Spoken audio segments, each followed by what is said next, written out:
Mirandinha, você como um ex-atleta, como um grande analista e comentarista, como é que você viu essa entrevista coletiva de pontos positivos, negativos, sua avaliação? Não de contabilidade, né? Comentário de contabilidade não sou eu, né? Mas assim, a gente tenta pescar alguma coisa aqui, outra ali. É muito longa a entrevista, muitas perguntas, às vezes umas perguntas meio que repetidas, aí ficou 3 horas de entrevista. Mas dentro de tudo aquilo que a gente viu e foi pescando, CJ, ponto importante, que acho que você até concorda comigo, não houveram promessas, que lá atrás já tiveram muito, e para mim foi um dos grandes problemas no discurso, as promessas. Então, não teve promessa. Outro ponto que eu achei interessante é o time, ele mostrou que o time está com dificuldades financeiras. Gestão errada ou não, falou, justificou alguns erros, mas o time está com dificuldades financeiras. Existe sim a inflação do futebol, quando ele promete os 4 Hulks, e aí está pagando hoje mais para alguns jogadores do que aquilo que ele pagava lá atrás. Cara, é difícil a gente saber se foi errado ou se foi certo. Esses jogadores que vieram poderia entregar mais, aí é mais complicado. Aí quando ele fala da dívida, a dívida do Galo, que um fala em 2,3 bilhões, outro fala em 1,4, aí é uma questão muito contábil, né?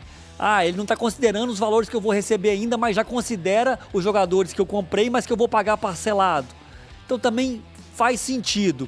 Então assim, tem muita coisa para a gente analisar, mas o que eu mais gostei, honestamente, é que não houve promessas. Então, e há uma realidade no que ele está falando. Eu vou passar para o Cabide aqui, mas só indo em cima do que você disse, e isso serve de exemplo até para Alencar e Pedro Lourenço, e para os próprios gestores do Atlético, no futebol, você morre muito pela boca. O torcedor, hoje com as mídias sociais, com a tecnologia, relembra de uma maneira muito fácil aquilo que você promete.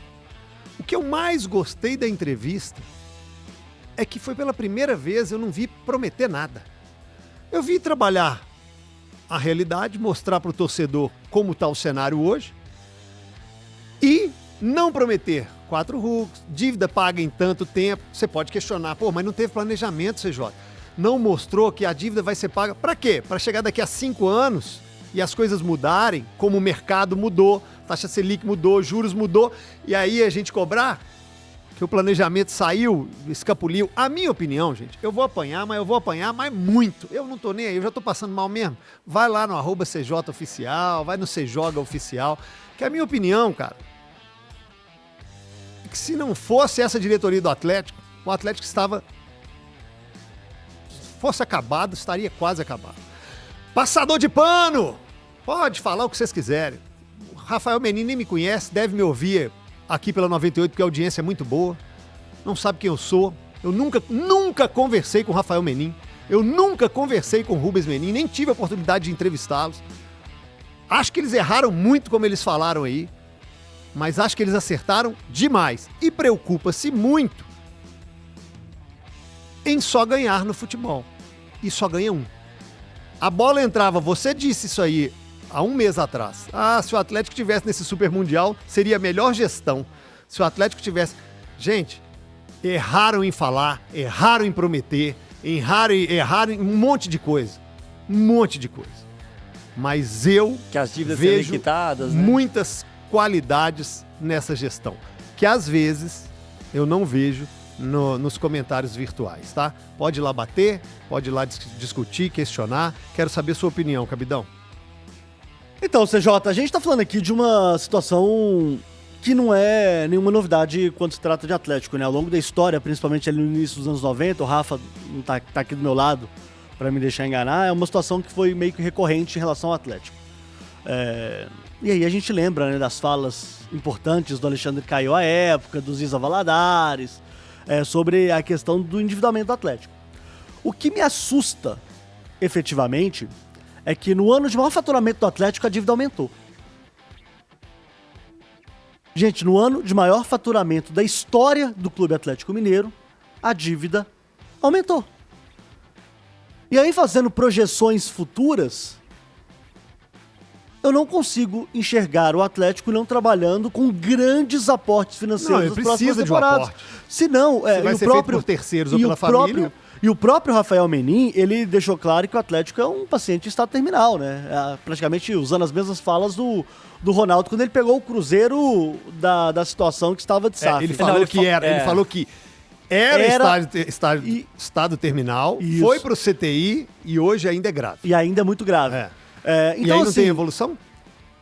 CJ, não tá pagando o jogador dos outros. Não, isso é errado. Não tá pagando o Isso salário é errado. dos atletas. Muito Direito errado. de imagem, ele tá Muito atrasando. errado. Que façam esse aporte. Precisa do aporte. O grande problema que eu vejo aqui nessa situação toda é que o Atlético planejou uma coisa lá em 2021, 2021, e 2025 o cenário é completamente diferente. E aí ele justifica, o mercado brasileiro de futebol, a indústria do futebol, ela inflacionou, tem a questão também da taxa Selic do Brasil, etc. Não vou entrar nesse ponto. Mas eu acho que eles erraram no planejamento também. Com relação à dívida do clube, com relação à parte contábil do clube. Agora, com relação a resultados futebolísticos, eu acho que o Atlético tá dentro daquilo que eles imaginavam. Gente, chegou a 2 finais ano passado. Disputar contra Flamengo e Palmeiras é um patamar muito diferente. Muito diferente. Você tem que estar num patamar extremamente diferente. E o Atlético não está e não estará nesse patamar por um bom tempo. Sim, e isso tem que ficar claro. Tem que ficar claro. A não ser que chegue um shake aí Agora, e derrame todo o dinheiro. Agora, é um pouco decepcionante pro torcedor, CJ. Claro que é decepcionante pro torcedor. Porque quando a gente fala de venda para uma família específica, a gente tá falando aqui e de torcedores que eram conselheiros, inclusive, do clube, que ainda... O Rubens Menin acho que ainda é conselheiro do clube, né? A gente tem que deixar claro aqui que existiu uma expectativa. E quem muito criou essa ilusão foram os próprios Menin. Sim. Foram eles que criaram essa própria ilusão. As falas que prejudicaram que eles estão sendo cobrados. E hoje... por falas lá atrás. E aí hoje eu consigo enxergar que a SAF do Atlético, ela é diferente, por exemplo, da SAF do Cruzeiro, que é muito diferente da SAF, se é que eu posso falar de SAF do Vasco, né? Você vê a diferença do Cruzeiro com do Atlético? Vejo, vejo. Qual? Primeiro que tem uma RJ aí, CJ. RJ Tem uma... importante. O Cruzeiro, ele conseguiu usar a lei da SAF praticamente em 100%. O Atlético não. O Atlético não. E isso é muito sério. E a RJ foi discutida também na entrevista do Menin, e realmente não é interessante para os credores. Não é interessante para eles.